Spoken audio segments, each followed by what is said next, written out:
অনেক ভাল লাগে।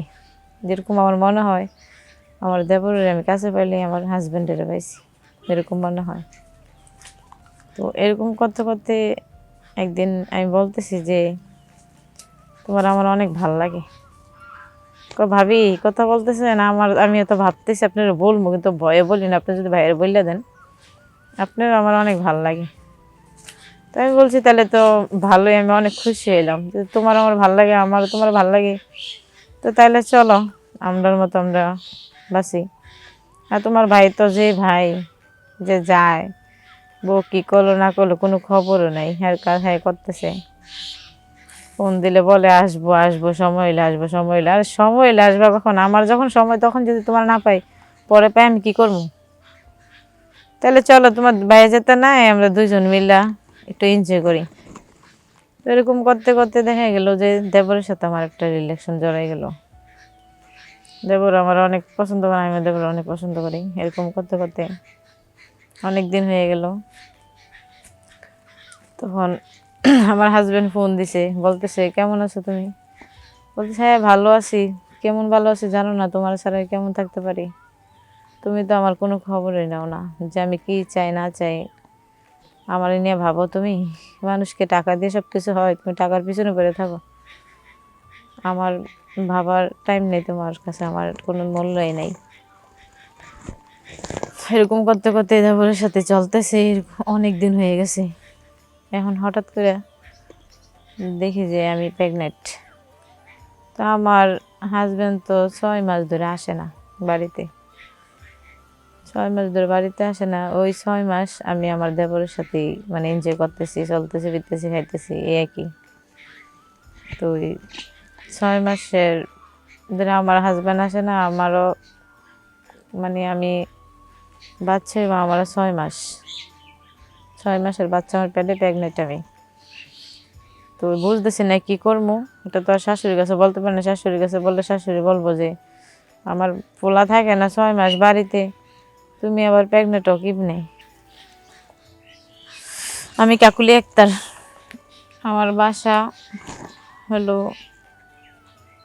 মিরপুর।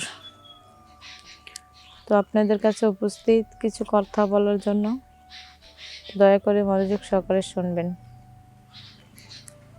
কথাটা হলো যে আমার বাবা মা আমাকে বিয়ে দিয়েছে। আমার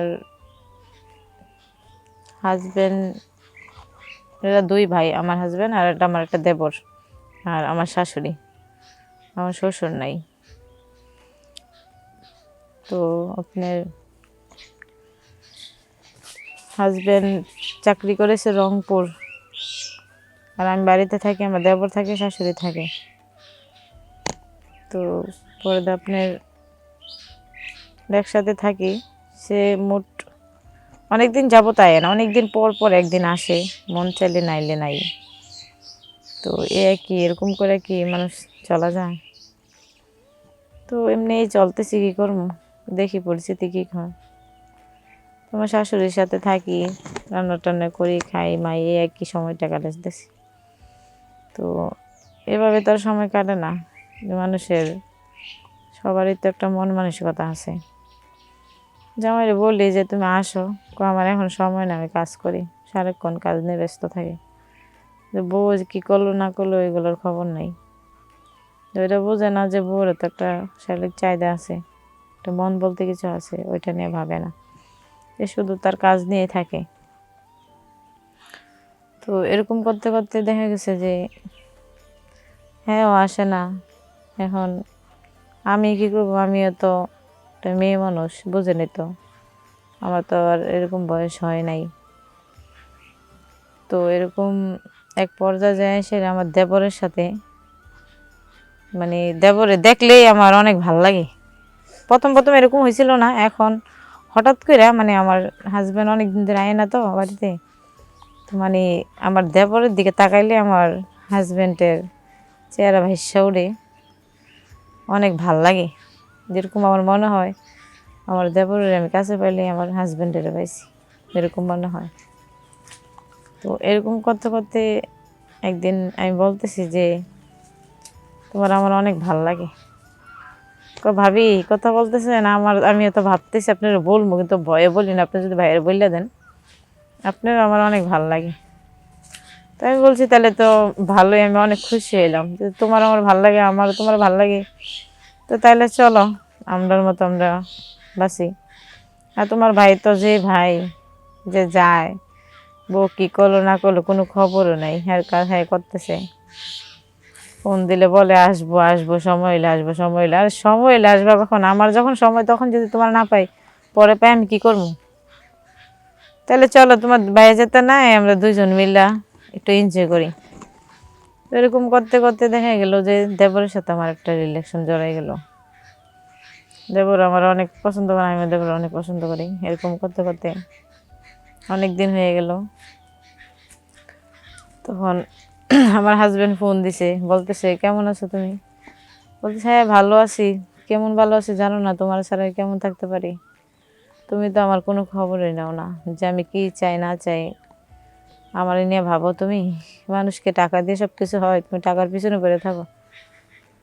আমার ভাবার টাইম নেই তোমার কাছে, আমার কোনো মূল্যই নেই। এরকম করতে করতে দেবরের সাথে চলতেছে অনেক দিন হয়ে গেছে। এখন হঠাৎ করে দেখি যে আমি প্রেগনেন্ট। তো আমার হাজবেন্ড তো 6 মাস ধরে আসে না বাড়িতে। 6 মাস ধরে বাড়িতে আসে না। ওই 6 মাস আমি আমার দেবরের সাথেই মানে এনজয় করতেছি, চলতেছি, ফিরতেছি, খাইতেছি, এই একই।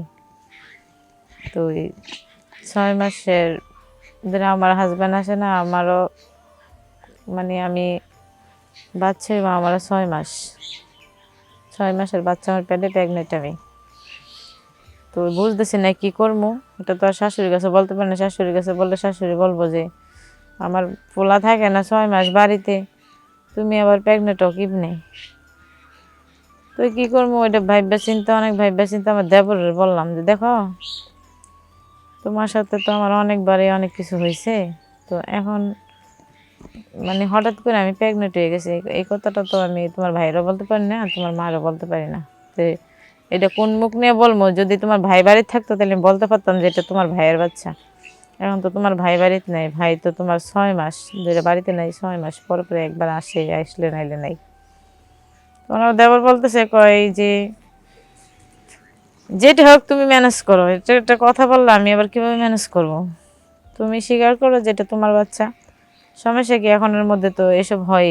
তোমার ভাই যদি অস্বীকার করে তাহলে তুমি আমার বিয়ে করো, তুমি নিয়ে সংসার করো। সে কিছুতে রাজি হইতেছে না, কারণ আমার পক্ষে সম্ভব না। তো তখন আমি কি করব? তখন আমার হাজব্যান্ডের বলছি যে এরকম এরকম, তুমি তো আসো না, তোমার কত বলি আসো আসো, তুমি তো আমাকে নিয়ে ভাবোই না। এখন তো একটা মানে একটা এই সমস্যা হয়ে গেছে। কি সমস্যা? যে তোমার ভাইয়ের সাথে মানে তোমার ভাইয়ের দিকে তাকাইলে আমি তোমারে দেখি, এই ভাবতে ভাবতে তোমার ভাইয়ের সাথে আমার একটা রিলেশন হয়ে গেছে। এরকম করতে করতে তোমার ভাইয়ের সাথে অনেক কিছু হয়ে গেছে, তার মধ্যে আমি প্রেগনেন্ট হয়ে গেছি। এখন তো আমি কী করে যে তোমার বলি বুঝতেছি না, না বললে তো উপায় নেই। এই কথা শোনার পর বলতেছে কয় তাইলে তুই তো আমার ভাইয়ের সাথে এরকম করলে, তুই তো আমার ভাইয়ের নিয়ে থাক, আমি এইখানেই থাকি। আর এটা কী কথা বলো?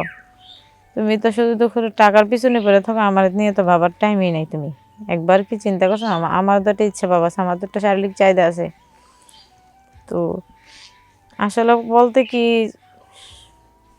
টাকা দিয়ে সব কিছু হয় না। সবাই দেখি যে টাকার পিছনে পড়ে থাকে, টাকা দিয়ে কি সব কিছু সমাধান হয়? যেরকম আমার হাজবেন্ড তো যে রংপুর থাকে, 6 মাসে একবার আসে নাইলে নাই। একবার তো ভাবে না যে আমার বড় তো একটা চাহিদা আছে। তো আমার যে চাহিদাটা আমি এটা কারে দিয়ে পূরণ করি? দেবর দেখলাম, দেবর আসলে মানুষকে এখন নিজের চাহিদা পূরণ করতে চায় সেরা। এখন দেখা গেছে যে হাজবেন্ডও হারালাম, দেবরও বলতেছে এই পাপের ভাগিদার হ্যাঁ নিত না, কারণ আমার পক্ষে সম্ভব না। স্বামী বলতেছে আমি তোমার নিয়ে খাইতাম না। এখন আমি কি করি? আমি যে কোথায় যাই আমি বুঝতেছি না, কিছু মাথায় কিছু কাজ করতেছে না। তো অন্যের ফসল নিয়ে আমি এখন পাগলের মতো ঘুরি।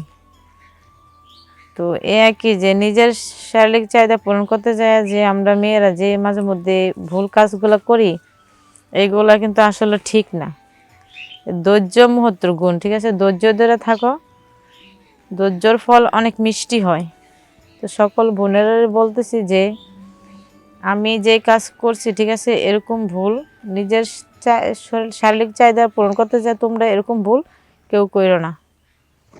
এই আর কি। তো সকলে ভালো থাকবেন। আসসালামু আলাইকুম।